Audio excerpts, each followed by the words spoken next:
मिर्ज़ा गालिब को गुज़रे 100 साल से भी ज़्यादा हो गए हैं। अब भी वो अपनी कविता और ग़ज़लों के ज़रिए लोगों के दिलों पर ऐसे असर करते हैं जैसे आजकल का ही कोई शायर हो।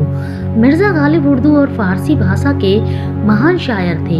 इनको उर्दू भाषा का सर्वकालीन महान शायर माना जाता है और फ़ारसी कविताओं के प्रभाव को हिंदुस्तानी ज़बान में लोकप्रिय करने का श्रेय भी इन्हीं को जाता है।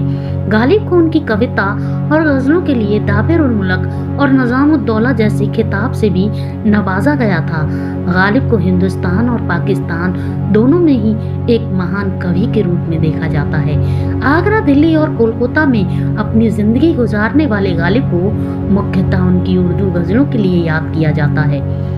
माना जाता है कि मिर्ज़ा गालिब की शायरी के बगैर उर्दू में अदब अधूरा है। कहा जाता है कि गालिब की शायरी ने उर्दू अदब को नए पंख और नया आसमान दिया। कम लोग जानते हैं कि गालिब की शायरी का एक बड़ा हिस्सा फ़ारसी में है। उर्दू में उन्होंने बहुत कम लिखा है, लेकिन जितना लिखा है वो आने वाले कई जन्मों तक लोगों को सोचने पर मजबूर करता है। गालिब की शायरी की सबसे खूबसूरत बात है कि वो किसी एक रंग या किसी एक एहसास में बंधी नहीं है। गालिब शायद उर्दू के इकलौते ऐसे शायर हैं जिनका कोई न कोई शेर जिंदगी के किसी भी मौके पर फिट बैठ जाता है। इतिहास केवल चक्रवर्ती सम्राट, उनके साम्राज्य और विजय पराजय की गाथा नहीं होता, बल्कि असली इतिहास अपने समय की छोटी बड़ी घटनाओं को विभिन्न दृष्टिकोणों से दिखाने वाले रचनाकार, कवि, कथाकार से भी होता है। यही कारण है कि बीते वक्त में रचनाकार की कला से विशेष दिव्य दर्शन होते हैं। इतिहास के ऐसे ही एक शायर थे मिर्ज़ा गालिब, जिनकी कविताएं, शायरी और गज़लें आज भी मशहूर हैं। इश्क ने गालिब निकम्मा कर दिया, वरना हम भी आदमी थे काम के। गालिब के ऐसे न जाने कितने शेर भारत, पाकिस्तान और दुनिया भर में शायरी के चाहने वालों की जिंदगी का हिस्सा हैं। उनके कुछ दीवाने कहते हैं गालिब ऐसे नशे की तरह हैं जिसका सुरूर उम्र भर रहता है।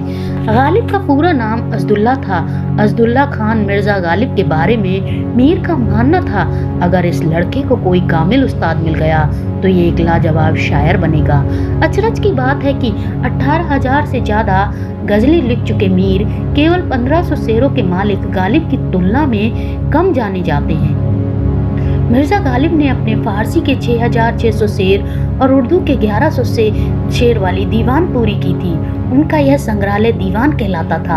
आज अफसोस की बात है कि आगरा की जिस हवेली में मिर्ज़ा गालिब का जन्म 27 दिसंबर 1796 को हुआ था, वो आज सिर्फ लड़कियों का एक कॉलेज बनकर रह गया है। आज उस इलाके के लोग शायद ये भी नहीं जानते कि उर्दू का महान शायर मिर्ज़ा गालिब यहीं पैदा हुआ था।